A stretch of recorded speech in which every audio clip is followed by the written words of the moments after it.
안녕하세요. 오늘도 사연 살롱을 찾아주셔서 감사합니다. 저는 제 인생에 가장 중요했던 순간을 도둑 맞았던 한 여성입니다. 착하게 살면 호구되는 세상이라더니 그 말이 사실이라는 걸 이런 식으로 깨닫게 될 줄은 몰랐네요. 그 일이 있고 나서 한동안은 자다가도 벌떡 일어나 냉수를 벌컥벌컥 들이킬 정도로 속에서 자꾸만 천불이 났었어요. 지금은 다행히 그런 감정은 많이 무뎌지게 되었고 무엇보다도 절 그렇게 만든 인간들에게 곱절로 대갚아 주었답니다. 제가 겪었던 이 기가 막힌 이야기를 낱낱이 알려드릴게요. 여러분들은 저처럼 당하지 마세요. 저는 어렸을 때부터 피아노를 치던 사람이었어요. 당연히 일찌감치 제 꿈은 피아니스트였고 소시적에는 해외 콩쿠르에도 여러 번 나갔었죠. 피아노를 어렸을 때부터 칠 수 있었던 이유는 저희 부모님이 온갖 레슨비를 감당해 줄 수 있을 만큼 경제적으로 부유하셨기 때문이에요. 부유한 부모님과 차근차근 쌓여가는 수상 경력에 저는 돌이켜보면 참 유복한 유년기를 보낼 수 있었네요. 하지만 제가 막 중학교를 졸업할 당시 하루아침에 저의 행복은 사라지고 말았어요. 정확히는 저희 가족의 행복이 통째로 사라지고 만 것이었죠. 성공적으로 사업을 운영하시던 저희 아빠가 현장 답사 중 봉변을 당해 운명을 달리하시게 된 거였어요. 총 7명의 인부가 함께 봉변을 당했을 정도로 큰 사고였고 저희 아빠를 잃은 슬픔과 동시에 유족들의 한서린 비난도 함께 들어야만 했습니다. 현장 인부 2명의 관리 소홀로 일어난 사고였지만 사장이었던 아빠에게도 도의적인 책임이 있다는 게 이유였죠. 사실 저희도 가족을 잃은 입장으로서 유족들의 마음이 이해가 안 가는 것은 아니었어요. 누구라도 비난하고 싶었을 겁니다. 회사는 부사장이었던 분께 운영권이 넘어가고 아빠의 유산은 상당 부분이 피해 보상금으로 빠져나갔습니다. 당시 저희 엄마는 가정주부셨고 저는 어린 학생이었기 때문에 부사장이 저희 아빠의 유산으로 보상금 처리를 하는 걸 이상하다고 생각하지 못했어요. 아주 나중이 되어서야 그게 부당하다는 걸 알게 되었지만 이미 때는 늦어버리고 말았죠. 한순간에 가세가 기울자 저희 모녀는 살던 집을 처분하고 작은 집으로 이사를 갔는데요. 저는 겨우 장학금을 받으며 다닐 수 있는 작은 예술대학을 나왔고 이후로는 피아노 교사로 일하며 사회에 정착할 수가 있었어요. 학비가 많이 드는 누구나 알만한 대학을 나오지 못했으니 고액을 받는 레슨을 진행하기도 어려웠거든요. 그러니 그저 간간히 교사 월급도 받고 따로 1대1로 어린아이들을 가르치며 소소한 레슨비를 받는 그런 평범하디 평범한 생활을 이어가고 있었답니다. 그런 제가 남편을 만나게 된 건 그 시작부터 재난이었어요. 한참 전국적으로 물난리가 났을 때 하필 그날따라 집 근처가 아닌 지대가 낮은 다른 곳에 주차를 하고 왔던 탓에 제 차가 그대로 침수가 되어버린 것이었죠. 견인되었던 차를 부랴부랴 찾아서 수리를 맡겨보니 상태가 말이 아니더군요. 이거 못 살려요. 엔진이랑 다 물 들어가가지고. 에? 아니, 저 뭐 시도 건 것도 없고요. 침수도 진짜 조금밖에 안 됐어요. 물도 바로 빠져서 바로 데리고 온 건데 하루 만에 온 거예요. 하루 만에 왔건 이틀 만에 왔건 망가진 건 망가진 거죠. 아, 미치겠네. 아저씨, 이거 진짜 못 살려요? 어떻게든 살릴 방법만 있으면 살리고 싶은데. 큰일 날 소리 하시네. 침수된 차량 괜히 끌고 나갔다가 사고 나면 어쩌려고요. 보험 처리할 거 처리하시고 처분하세요. 괜히 한두 푼 아까워서 못 건널 간 건너지 마시고. 아저씨 제발요. 아, 안 된다고요. 그리고 왜 자꾸 아저씨래. 저 아저씨 아니거든요. 정비소 직원은 모자를 벗으며 짜증을 냈는데요. 모자를 벗으니 그제서야 제 또래로 보여 미안해지더라고요. 하지만 당시 저는 계속 미안해야 할 겨를은 없었어요. 당장 차가 없으면 레슨을 다니기도 막막했는데 새 차를 뽑을 돈은 또 없었거든요. 너무 절박했던 저는 그 직원을 붙잡고 늘어지며 제발 동네라도 타고 다닐 정도로만 수리해달라고 부탁을 했어요. 결국 그 직원은 자기가 아는 사람이 중고차 거래를 하는데 그렇게라도 방법을 알아보라며 지인을 소개해 주었죠. 덕분에 저는 비교적 저렴한 금액으로 새 차를 구할 수가 있었답니다. 원래 제가 타고 다니던 경차보다 더 구형인 경차였지만 정비소 직원이 관리가 잘 된 차라고 보증해주니 안심하고 타고 다닐 수 있었죠. 실제로 저는 그 차를 6년 동안이나 잘 타고 다녔어요. 희한한 인연이었지만 그 정비소 직원과 저는 얼마 후 연인 관계가 되었어요. 한창 중고차 거래를 하고 점검을 받을 때는 연락을 하다가 모든 일이 끝나고 더 이상 연락할 일이 없어지자 허전해지더라고요. 그 직원도 저와 같은 마음이었는지 보름쯤 있다가 먼저 연락이 왔죠. 저희는 그렇게 만남을 시작하게 되었는데요. 장남인 그 남자와 외동인 저는 둘 다 독립심이 대단한 사람들이었기에 마음이 잘 맞았어요. 둘 다 경제적으로 뛰어난 조건은 아니었지만 성실히 일했고 유행 같은 걸 따라가기보단 진득하니 자축을 하는 편이었고요.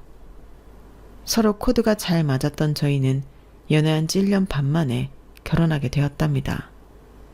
양가 부모님도 저희의 생활력을 보고 서로 잘 만났다며 결혼을 기꺼이 축하해 주셨어요. 이렇게 예쁜 며느리를 드리게 되다니 얼마나 경사해요. 영희가 누굴 닮아서 이렇게 예쁜가 했더니 사돈이 이렇게까지 고우실 줄은 몰랐네요. 아유, 별 말씀을요. 저야말로 요즘 애들답지 않게 진국인 기태 같은 사이가 생겨서 얼마나 든든한지 몰라요. 어쩜 이렇게 아들을 바르게 잘 키우셨어요? 영희 만나고 철들었죠 뭐. 원래도 우리 아들이 나이에 비해 좀 구지식한 면은 있었지만요.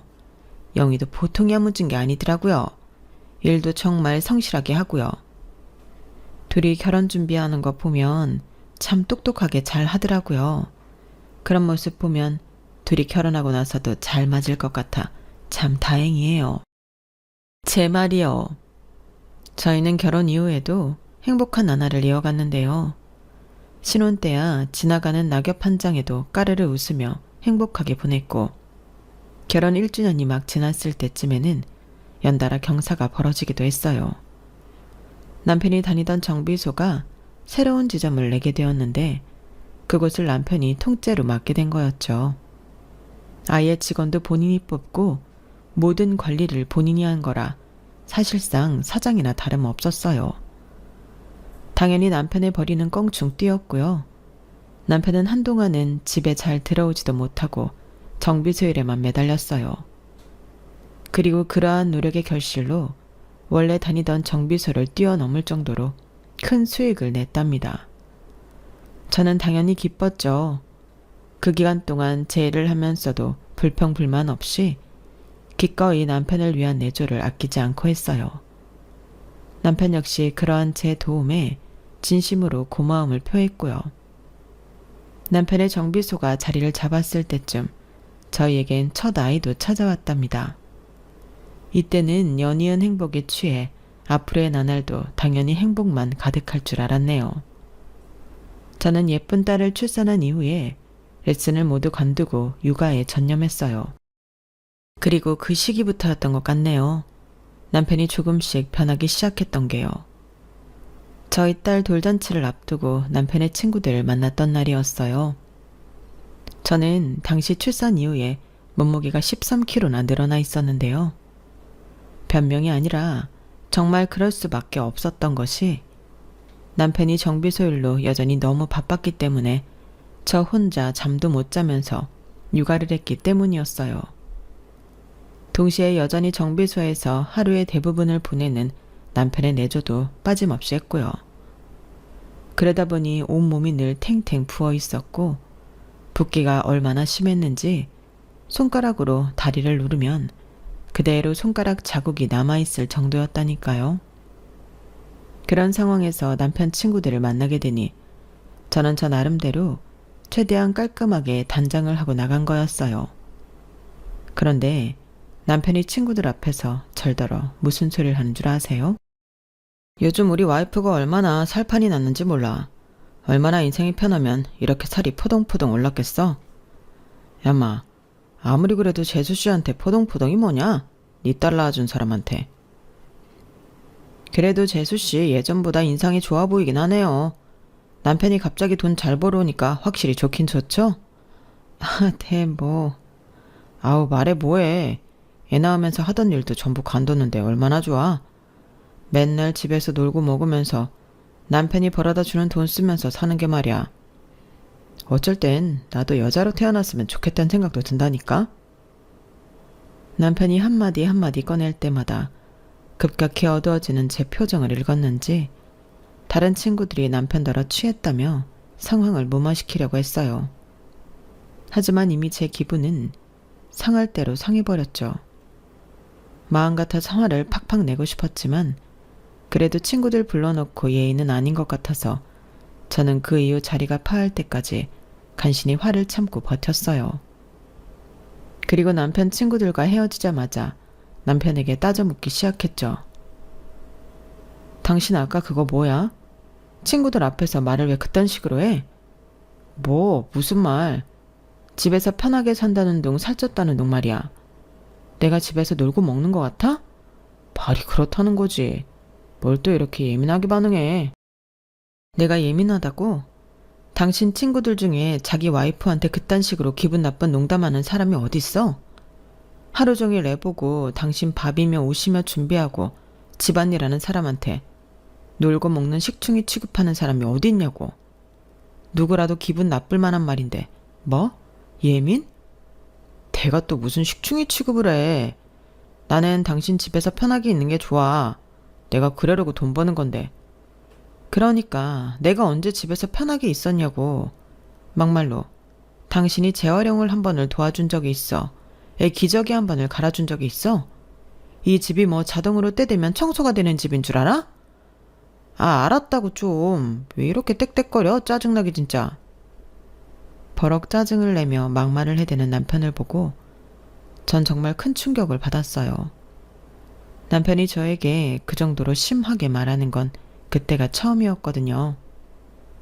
충격을 받은 걸 뒤로하고 남편은 침실에 들어가 버렸고 저는 거실 소파에서 밤을 지새웠죠. 남편이 꼴도 보기 싫어진 저는 바로 다음 날부터 남편을 챙겨주던 모든 행동을 일체 멈춰버렸습니다. 그러자 이틀 뒤 남편이 아직도 화가 났냐며 저에게 또 짜증을 부렸어요.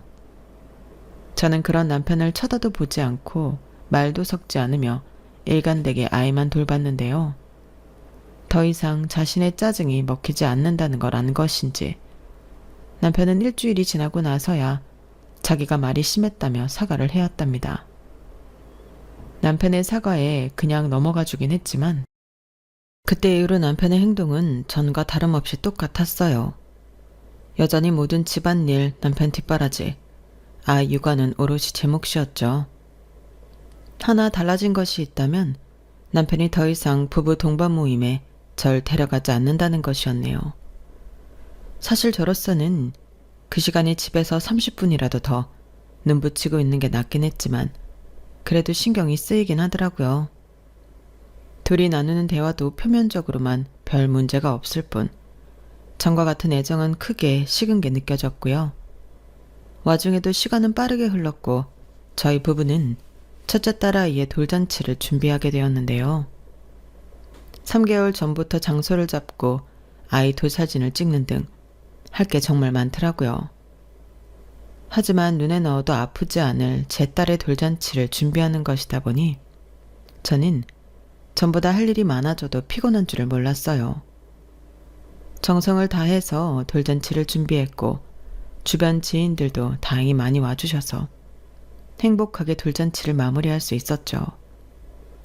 한복을 반납하고 저희는 양가 부모님을 모시고 고급 한정식 레스토랑에 식사를 하러 갔는데요. 사실 일부러 신경을 써서 룸이 있는 레스토랑을 모신 데는 다 그럴 만한 이유가 있었답니다. 저희 부부가 깜짝 서프라이즈를 준비했기 때문이었어요. 이게 웬 초음파 사진이니?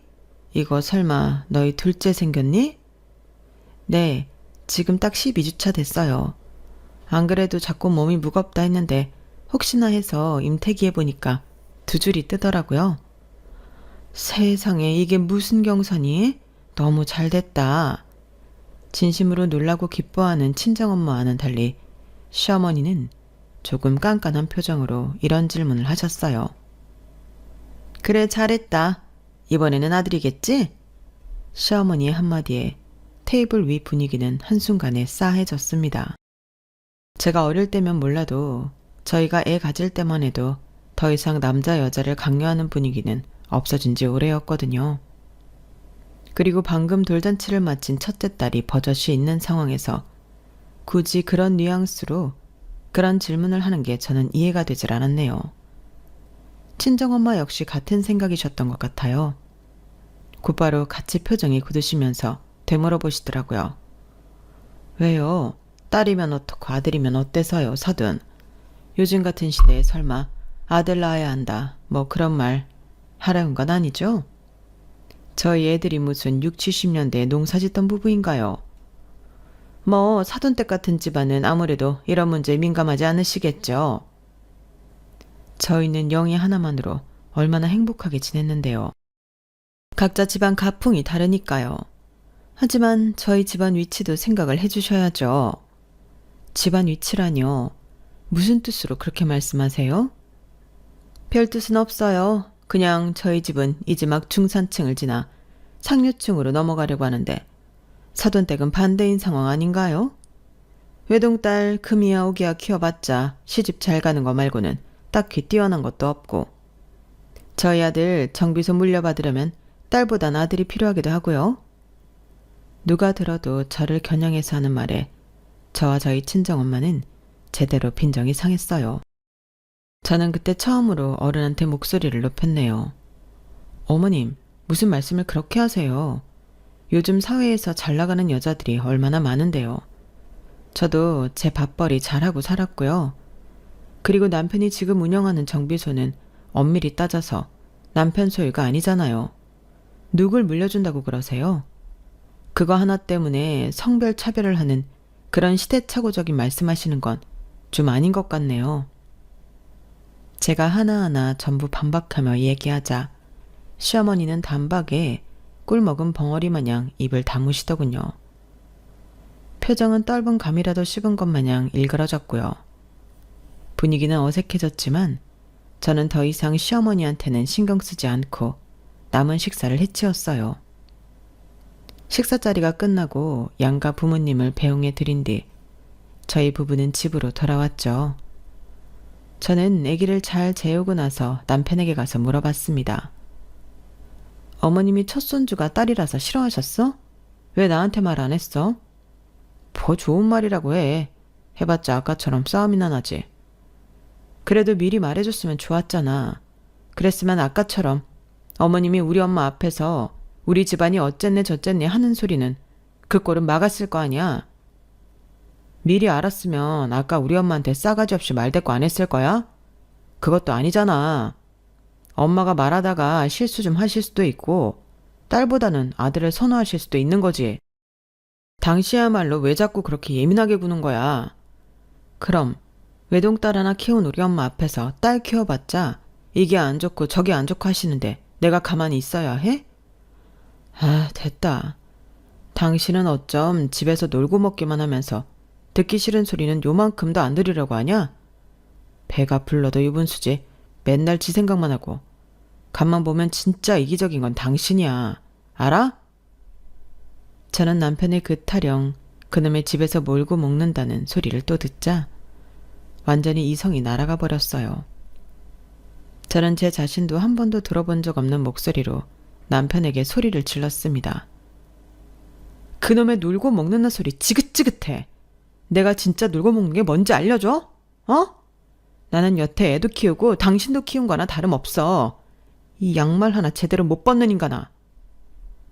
쩌렁쩌렁한 고함을 지른 뒤 저는 분이 삭히지 않아 신고 있던 양말을 벗어서 남편을 향해 냅다 던져버렸어요.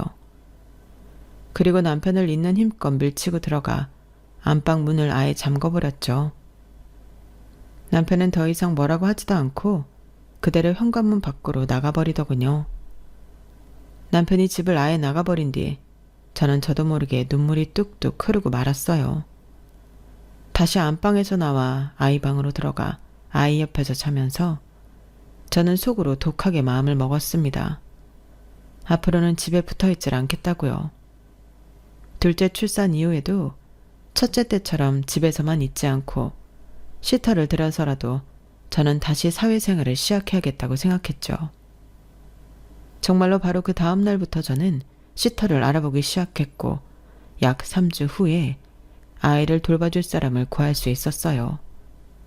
아직 임신한 몸이었지만 저는 다시 피아노 레슨을 시작했고 적어도 하루에 4-5시간은 레슨을 하려고 노력했어요. 다행히 첫째를 낳기 전에 가르쳤던 사람들 중 몇 분이 제 레슨을 다시 들어주었고 인터넷이나 핸드폰 어플을 통해 열심히 홍보하니 금세 수강생을 채울 수 있었죠. 제가 일을 시작하니 당연히 남편 뒷바라지는 뚝 끊기게 되었고 몇 주가 흐르니 남편이 먼저 저에게 얘기 좀 하자며 다가오더군요. 계속 이럴 거야? 벌써 몇 주째 고기도 참치도 없는 김치찌개만 우려 먹고 있는 거야. 그리고 왜 빨래 안 해? 빨랫감이 저렇게 쌓여있는데. 당신이 해. 빨래 그거 세탁기 버튼만 누르면 돌아가는 건데 왜 안 해? 나는 더 이상 집에서 놀고 먹지 않아서 당신까지 챙겨줄 여유가 없어. 그럼 내가 일도 하고 독박 육아도 해야 돼? 아니, 고집만 피울 게 아니라 당신 잘 생각을 좀 해봐. 당신이랑 나 둘 중에 누가 더 빨리 더 크게 성공하겠어? 당신도 더 이상 서민처럼 살지 않고 상류층으로 올라가고 싶지 않아? 그러면 선택과 집중을 해야지. 잘 되는 사람을 더 밀어줘도 모자랄 판에 각자 살겠다고 이래버리면 어떡해? 게다가 당신은 둘째도 낳아야 하잖아. 그건 내가 알아서 해. 내가 지금 나만 생각해서 돌보겠다고 설치는 것 같아? 웃기지 마. 지금 애 기저귀 값이며 분유 값이며 다 내 돈으로 내고 있어. 누가 그러래. 왜 고생을 사서 하냐고. 우리 엄마도 당신 이러는 거 정말 안 좋게 보신다고. 내가 저번에 집에만 있다고 뭐라고 한 거 그거 가지고 아직도 이러는 거야? 진짜 당신도 징하다. 아, 알겠으니까 빨리 하던 대로 좀 해. 하던 대로. 싫어. 당신 못 믿어. 무슨 본인 가게 차린 것도 아니고 남의 가게 총괄로 맡았다고 상류층 어쩌고 하는 거 남들이 들으면 얼마나 우스운지 당신은 모르지. 헛바람 들어서 집에서 독박 육아하면서 당신 내조 열심히 하는 아내나 깔보고 난 이제 당신 안 믿어. 일도 절대 안 관둘 거야. 남편은 몇 번이나 절 회유하려 들었지만 저는 끝까지 단호한 태도로 일을 관두지 않겠다며 버텼어요. 결국 남편이 고개를 절레절레 흔들며 포기할 때까지요. 저는 꿋꿋이 레슨을 하며 아이 육아 비용을 계속 제 돈으로 감당했어요. 남편 돈으로만 먹고 산다는 말을 듣는 게 너무나도 싫었거든요. 그리고 남은 돈은 꼬박꼬박 저축했습니다. 둘째를 출산하자마자 저는 결혼 전부터 비상금으로 모아두었던 적금을 깨고 모아두었던 레슨비까지 더해 아파트 상가짜리를 빌렸어요. 그런 절 보고 남편과 시어머니는 미쳤다며 기함을 했지만 두 사람이 아무리 말려도 저는 기어코 그 자리에 피아노 학원을 차렸답니다. 하지만 그 이후에도 남편과 시어머니는 정말 끈질길 정도로 저에게 학원 일을 관두라는 소리를 해대더군요. 너 애가 아직 돌도 안 지났다? 애가 둘이나 있는 옆에 내가 육아도 남편 내줘도 내팽개치고 밖으로만 나더는 경우가 세상에 어디 있단 말이냐? 얼른 학원 정리하거라. 애들 육아는 제가 전부 도맡아서 아주 잘하고 있으니 걱정 마세요. 시터님 월급도 전부 제가 충당하고 있고 여지껏 어머님께 애들 봐달라고 손 벌린 적 한 번도 없잖아요. 요즘 시부모님한테 육아 부탁 저처럼 안 하는 사람이 얼마나 드문 줄 아세요? 여자가 자꾸 바깥일 해봤자 드센 발자나 소리나 듣지. 누가 너 육아 혼자 하는 거 알아준다냐? 어머님도 제가 육아 혼자 하고 있다는 건 인정하시는 거네요. 그게 아니라 어쩜 네 시애미한테 말 한마디를 안 줘? 시어머니가 한바탕 잔소리를 하고 나면 뒤이어 남편 역시 저에게 이러쿵저러쿵하며 말도 안 되는 꼬투리들을 잡아댔어요. 누가 모자지간 아니랄까봐 맨날 하던 얘기를 지겹도록 반복하면서 말이죠. 당신 정말 이럴 거야? 자꾸 이렇게 집안일에 소홀히 할 거냐고. 아니, 애초에 그놈의 피아노 학원인가 뭐시긴가 차릴 돈은 어디서 난 거야? 그거 대출이지. 어디서 나긴 다 내가 처녀였을 적부터 열심히 모은 돈이지.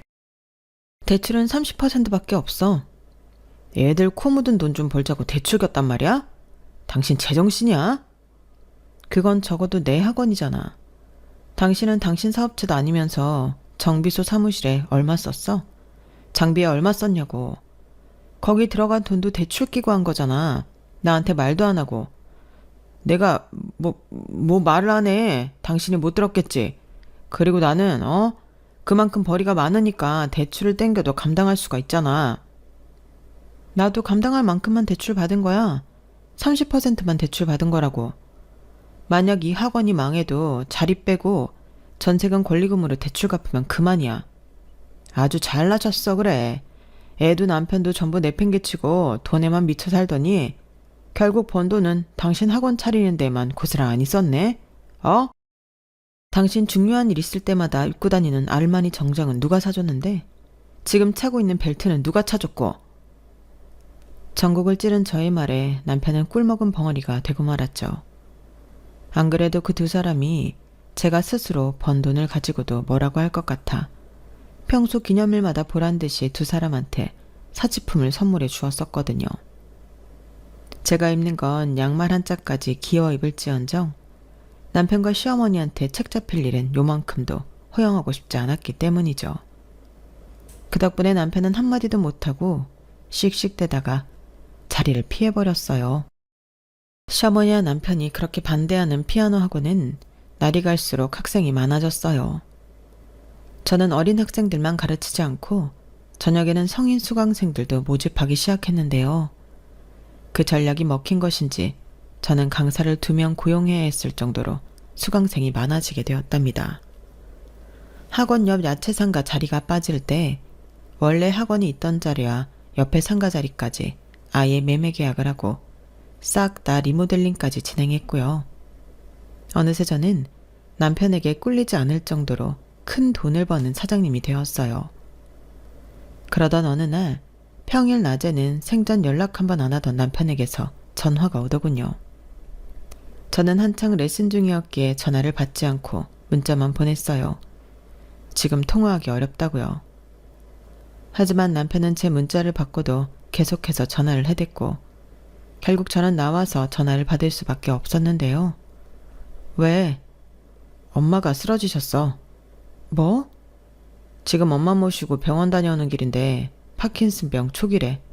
파킨슨병이라고? 그럼 치료는 어떻게? 아니 병원에선 뭐래? 아무리 평소 사이가 좋지 않았더라도 파킨슨병이라는 무서운 질병에 걸리셨다고 하니까 머리가 새하얘질 정도로 충격적이었어요. 앞으로 최대한 치료받으면서 진행을 늦추려고 노력해봐야지. 이 병 자체가 완치하긴 어렵다고 하더라고. 일단 지금 집으로 모시고 가는 중이야. 알았어. 오늘은 레슨이 일찍 끝나니까 나도 끝나는 대로 집으로 갈게. 그날 이른 시간에 퇴근을 하고 집에 가니 시어머니가 저희 집 거실 소파에 앉아 계셨어요. 시어머니에게 괜찮냐고 여쭤보니 힘없이 괜찮다는 대꾸만 하고 평소처럼 이런저런 잔소리를 늘어놓진 않으시더군요. 낯설 정도로 조용한 시어머니의 모습을 보고 굉장히 많이 아프신가 보다 생각이 들어 더는 말을 붙이지 않았죠. 남편이 다가오더니 시댁보다 저희 집이 병원과 더 가까우니 앞으로는 저희 집에서 같이 지내줘야 할 것 같다고 하더군요. 저는 조용히 남편을 안방으로 따로 데려갔어요. 병원에 얼마나 자주 가시는데 이렇게 갑자기 같이 살게 되면 우리 집엔 애들도 둘이나 있는데 오히려 힘드시지 않겠어? 애들 있는 거랑 엄마랑 무슨 상관이야. 애들이랑 어머님이랑만 있으면 이래저래 애들 챙겨줄 일이 생길 수도 있잖아. 어차피 우리가 24시간 동안 케어해드릴 수 있는 것도 아닌데 차라리 간병인을 구하는 게 어때? 참나, 돈이 썩어나? 그리고 요즘 간병인 못 믿을 사람이 얼마나 많은데 남을 함부로 집에 들일 생각을 해. 어차피 아직은 초기 상태라서 혼자서 충분히 거동 가능하니까 간병인인 이런 건 나중에 생각해봐. 일단은 알겠어. 그리고 아예 그날 당일부터 시어머니는 저희 집에서 주무셨어요. 밤늦게 남편이 시댁에 다녀오면서 중요한 짐들을 한 보따리 싸왔죠. 그렇게 시어머니와의 생활이 시작되었답니다. 어느 날 갑자기 시어머니의 건강이 악화되는 것도 예상치 못한 일이었지만 시어머니와 함께하는 생활로 인해 제 인생이 송두리째 뒤바뀌게 될 거라고는 정말 예상치 못했던 일이었는데요. 처음에 저는 평소처럼 생활하려고 했어요. 아이 밥하면서 시어머니 밥 하나 더 차려드리는 정도만 빼면 크게 생활이 달라질 것도 없을 것 같았죠. 하지만 시어머니의 생각은 달랐던 겁니다. 빨래 다 마른 지가 언젠데 아직도 널어놓고 있는 게냐? 아, 다 말랐어요. 이따 저녁에 퇴근하고 갤게요. 지금 빨리 나가봐야 해서. 집안 꼬라지는 개판으로 해놓고 일하러 홀랑 나가버린다는 거야? 저렇게 머리카락이며 먼지가 버젓이 굴러다니는데 애 엄마가 되어서 게으르기 짝이 없구나. 로봇 청소기가 알아서 해줄 거예요. 제가 하는 일이 몇 갠데 게으르다니. 세상에 게으른 사람 다 얼어 죽었겠네요. 가볼게요. 시어머니는 하루 종일 거실 소파에 앉아 제 행동을 일거수일투족 하나하나 매서운 눈초리로 감시하기 시작했어요. 그리고는 제 행동 하나하나에 잔소리를 퍼부어대기 시작했죠. 시어머니 성격을 원래 모르는 것도 아니던 저는 대충 대꾸만 해주면서 귀를 아예 닫아버리고 신경도 쓰지 않았죠. 하지만 하루 종일 쉬셔서 그런가 시어머니는 기운이 얼마나 넘치시는지 지치지도 않고 매일같이 저에게 5만 가지 잔소리를 해대더군요. 아픈 시어머니한테 맘먹고 대들 수도 없으니 그냥 무시하려고 해도 시간이 지날수록 저도 점점 노이로제가 걸리는 것 같았어요. 왜 해가 다 졌어야 집안에 기어들어오는 게냐? 내가 몇 번을 말해. 애들 시터한테 맡기지 말라고 말이야. 애들이 어린이집에서 돌아오는 시간에는 애 엄마가 직접 애들 데리고 와서 씻기고 먹이고 해야 할 것 아니냐? 애들 먹이고 입히는 돈 벌어오고 있는 중이잖아요. 그만 좀 하세요. 하루 이틀도 아니고 대체 언제까지 그러실 거예요? 일하려고 저희 집에 들어오셨어요? 네가 아주 돈 좀 번다고 기세가 등등하더니 아픈 시애미한테도 대바라진 소리 하는구나. 아유, 내가 죽어야지. 내가 죽어야지. 괜히 이 나이까지 살아서 몸은 몸대로 아프고 며느리한테 구박은 구박대로 당하는구나. 애들 앞에서 말씀 함부로 하지 마세요, 좀. 시어머니는 집안이건 바뀌건 애들이 있던 말건 신경 쓰지 않고 비난을 퍼부어댔죠. 그리고 저에게만 잔소리를 하시는 것도 아니었어요. 저희 아이들을 몇 년 동안이나 가족처럼 돌봐주셨던 시터 이모님께도 똑같이 잔소리를 해대셨죠. 결국 시어머니의 비난을 견디다 못한 시터 이모님은 일을 관두게 되셨어요. 결국 아이들의 육아와 시어머니가 시키는 집안일이 다시 온전히 제 몫이 되고 말았죠. 남편은 이 모든 일을 별거 아닌 걸로 취급하며 여전히 자기는 손끝에 물 한 방울 안 묻히겠다는 입장을 고수하더군요. 애 볼 사람이 없으면 당연히 애 엄마가 와서 봐줘야지. 그럼 그냥 내버려둬? 애들 아직 학교도 안 갔는데? 그럼 애 아빠는? 우리 애들한테 엄마만 있고 아빠는 없어? 이번 달부터 방학이라 수강생이 더 늘었다고. 나도 지금 몸이 10개라도 모자라. 어쩜 이런 상황에서 당신 혼자 집안에서 손가락 하나 까딱 안 하냐? 그리고 어머니도 점점 식사하는 것도 힘들어하시고 혼자 씻기도 어려워하셔. 내가 어떻게 이걸 혼자 다 감당하냐고. 그럼 남자인 내가 시켜드려? 그리고 당신은 정 힘들면 강사를 더 고용하던지 하면 될 거 아냐. 당신은 사장이고 나는 아닌데 당연히 나는 근무 시간 유동적으로 못 빼지. 그럼 퇴근하고 와서라도 좀 도와야 하는 거 아니야? 내가 지금 몇 달째 하루에 4-5시간밖에 못 자고 일하고 있다고. 제가 아무리 힘들다고 해도 남편은 들은 척도 하지 않았어요. 너무 힘들었던 저는 간병인이라도 불러 할 일을 줄여보려고 했지만 부르는 족족 시어머니의 횡포로 보름을 못버티고 나가버리더라고요. 애들이라도 없었으면 야반도주라도 하고 싶은 마음이 굴뚝 같더라니까요. 잠도 제대로 못 자고 시어머니의 무지막지한 잔소리를 들으며 집안일 및 육아와 시어머니 간병까지 하다 보니 저도 어느 순간부터는 저도 모르게 시어머니가 하라는 대로 다 해드리게 되었어요. 그래야 잠시라도 그놈의 잔소리를 멈추셨거든요. 저는 어쩔 수 없이 강사를 한 명 더 뽑게 되었고 제가 직접 수업하는 시간을 대폭 줄였어요. 시어머니가 휠체어를 타신 이후로는 간병의 강도가 훨씬 심해져 너무 피곤한 날엔 밥도 제대로 못 먹고 기절하듯 쓰러져 잠들기 일쑤였죠. 그렇게 정신없이 시달리다 보니 어느새 5년이라는 시간이 흘러가 버리더군요. 저는 그 5년 동안 하루하루가 잘 기억도 나지 않을 정도로 피폐한 삶을 살았습니다. 시어머니의 악마 같은 잔소리에 어느새 애들 육아와 남편 뒷바라지를 전부 도맡아 하고 있었고 시어머니의 간병까지 해야만 했어요. 식사며 씻는 것뿐만 아니라 대소변까지 처리를 해드려야 했죠. 간병하는 과정에서도 조금이라도 실수하면 시어머니는 발작을 일으키듯 소리를 지르셨어요.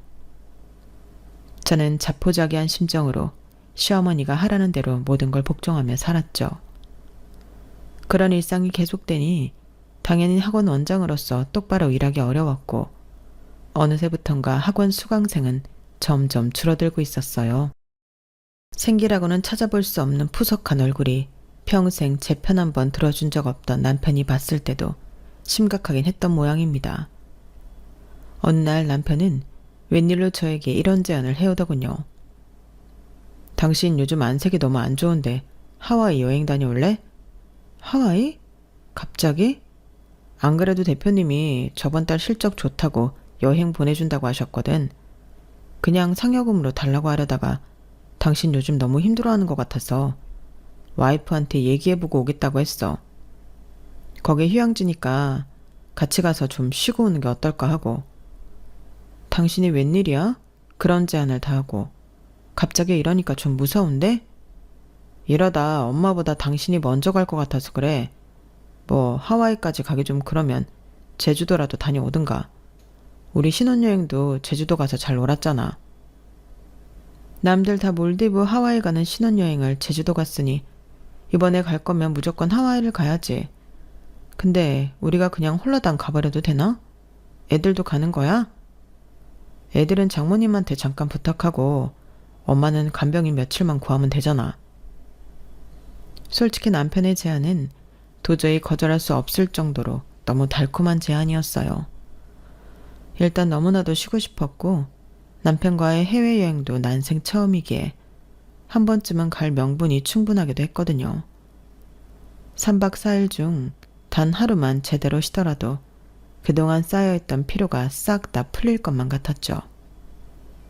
결국 저는 남편의 제안을 받아들였고 저희는 일주일 뒤에 같이 하와이 여행을 다녀오기로 했답니다. 여행날 당일 아침 일찍 아이들을 친정에 맡기고 온 뒤에 저희는 곧바로 공항으로 출발할 채비를 했어요. 그런데 참 이상한 것이 그렇게 벗어나고 싶었던 집인데 막상 3박 4일 동안 집을 비우려고 하니까 왜인지 모르게 너무 마음이 불안하더군요.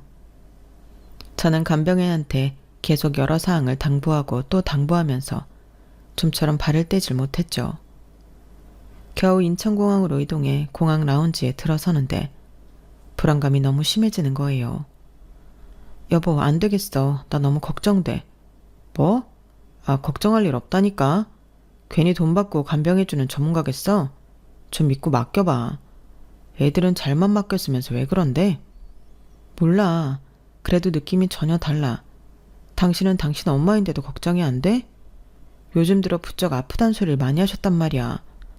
그럼 환자가 아프다고 하지 안 아프다고 해? 걱정 붙들어 매고 이제 좀 들어가자. 도저히 안 되겠어. 당신 혼자 가. 나는 집에 다시 갈래. 제 말에 남편은 굳은 표정으로 저를 잠시 쳐다보더니 이내 한숨을 쉬며 자기도 안 가겠다며 절 따라오더군요.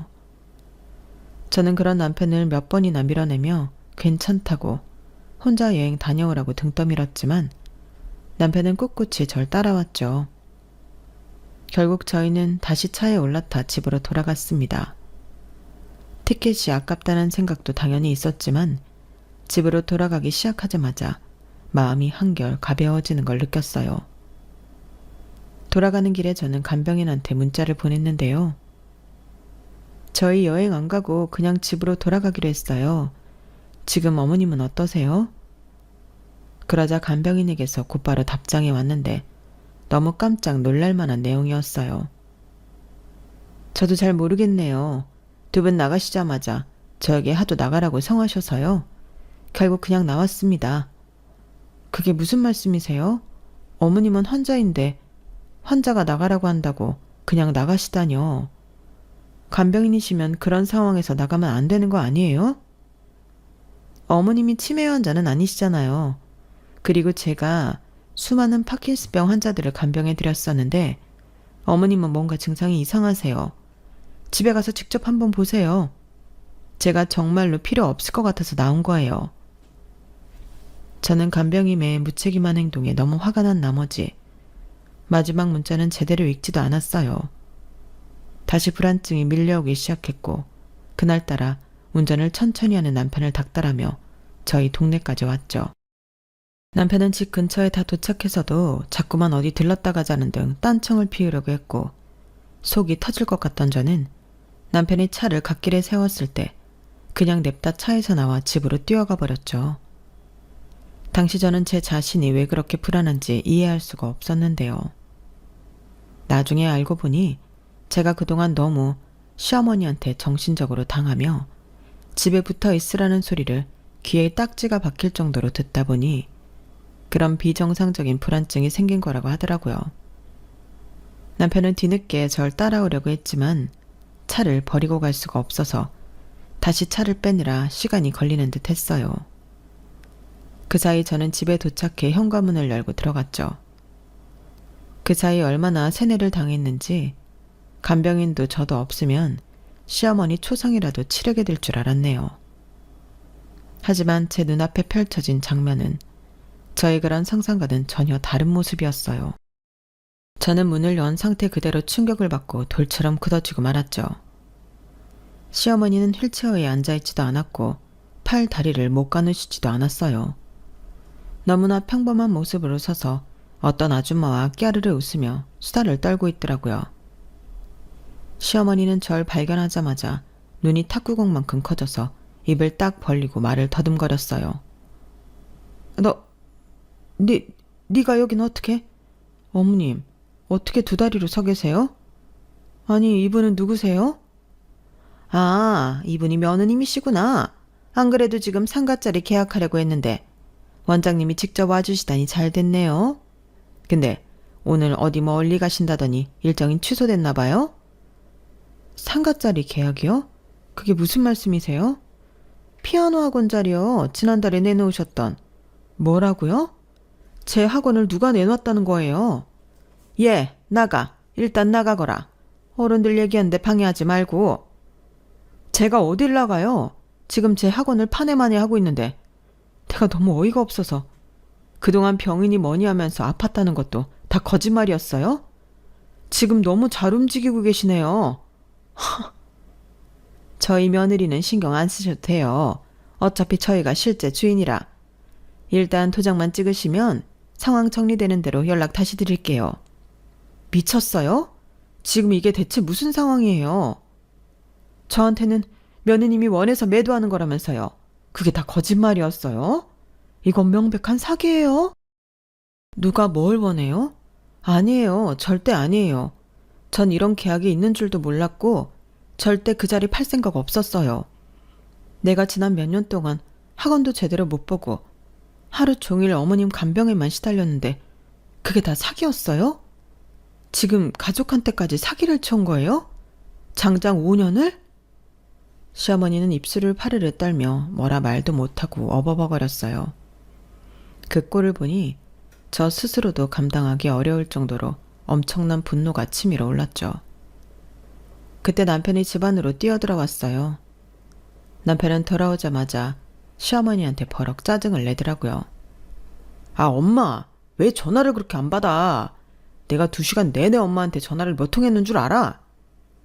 남편의 말에 시어머니는 그제서야 두리번거리면서 핸드폰을 찾느라 허둥거렸어요. 남편은 저에게 다가오더니 무지막지한 손으로 제 손목을 잡고 안방으로 끌고 가려고 했죠. 뭐야, 미쳤어? 이거 안 놔? 잠깐만 들어가 있으라고.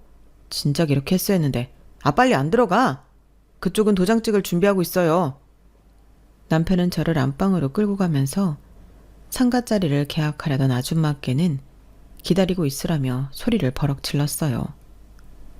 남편이 저를 힘으로 제압하려던 적은 처음이라 순간적으로 무서워진 저는 남편의 다리 사이를 발로 뻥 차버리고 겨우 그 소나기에서 벗어날 수 있었죠.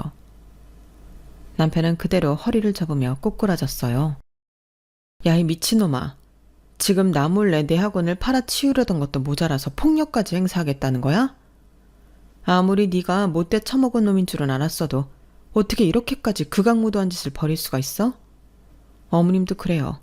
내가 그동안 먹여주고 씻겨주고 기저귀까지 차면서 저를 가둬두려는 이유가 대체 뭐예요? 대체 어디까지 나를 착취할 생각이었냐고요? 남편은 여전히 바닥을 구르고 있었고 시어머니는 대답도 못하고 우물쭈물 거리다가 이판사판이라고 생각했는지 저에게 그대로 달려들더군요. 저는 머리채가 한 움큼 잡혀서 버둥거렸어요. 네가 진작에 며느리 노릇 똑바로 했으면 우리도 이렇게까지 안 해. 이게 다 너 때문이라고. 그때 누군가 현관문을 쿵쿵 두드리는 소리가 들렸고 저희 가족을 지켜만 보던 아줌마가 후다닥 현관문을 열었어요. 그러자 경찰 2분이 급하게 들이닥쳤죠. 경찰들은 여전히 시어머니한테 머리채가 잡혀있는 절 보곤 후다닥 와서 시어머니를 떼어냈습니다. 아줌마는 시어머니랑 남편을 손가락질하면서 소리쳤어요. 이 사람들이 사기꾼이에요. 저 남자가 이 여자분을 방 안에 가두려고 했고 저 할머니가 여기 이 여자분 머리채 일방적으로 잡은 거예요. 저 2사람이 가해자입니다. 뭐가 가해자야? 아줌마는 아무것도 모르면 닥치고 있어요. 계약하기로 해놓고 파기한 건 그쪽이잖아. 피해자는 우리라고. 벽을 짚고 일어서는 남편이 아줌마를 향해 고래고래 소리를 지르자 경찰은 그런 남편을 단번에 제압하며 수갑을 채웠어요. 시끄러워요. 지금 그쪽은 현행범으로 체포된 거라고요. 여기까지 오면서 신고자분 전화로 상황을 전부 들었습니다. 서로 가서 얘기하시죠. 그렇게 남편과 시어머니는 나란히 경찰선에 끌려갔고 저와 그 아줌마도 뒤늦게 온 다른 경찰분의 인도로 뒤따라가게 되었어요. 저희 2사람은 그간의 일들을 전부 상세하게 진술을 했고 남편과 시어머니는 빼도 박도 못하게 사기와 폭행 범죄자가 되었죠. 그 뒤로 저는 정신없이 바쁘게 지냈습니다. 2사람의 그간 학대 증거를 변호사와 함께 싹싹 긁어모았고 민형사소송을 전부 진행해야 했어요. 증거는 차고 넘쳤고 2사람의 범죄 행각이 너무나 명백해 실형을 면하지 못할 정도였죠. 저는 그간 학대에 대한 피해 보상금과 양육비, 재산분할 등을 통해 새 시작을 할 수 있을 정도로 미천을 마련할 수 있었답니다. 물론 돈으로 지난 제 과거의 삶을 전부 보상받을 수는 없었지만 제 인생을 좀먹고 있던 2사람이 사라졌다는 사실로 저는 큰 위안을 얻을 수 있었어요.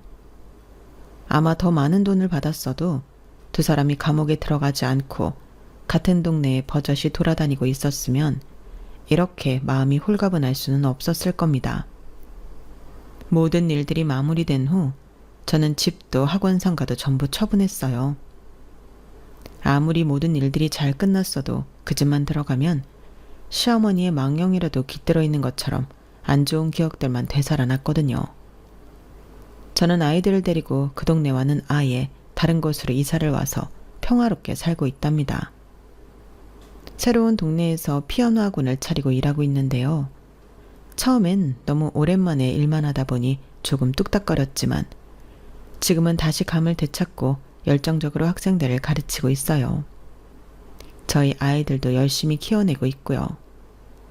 지난 몇 년간의 삶은 끔찍할 정도로 힘들었지만 인생사 세옹지마라는 말처럼 지금은 오히려 더 균형 잡히고 행복한 삶을 살고 있어 다행이라는 생각뿐이에요.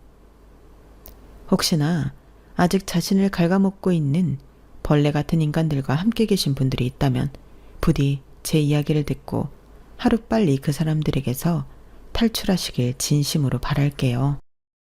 제 이야기는 여기까지입니다. 들어주셔서 감사합니다. 건강하시고 무엇보다 매일 행복하세요. 여러분, 사연 댓글에 응원과 현명한 조언 부탁드려요. 좋아요와 구독은 저에게 큰 힘이 됩니다. 오늘도 좋은 일 가득하세요.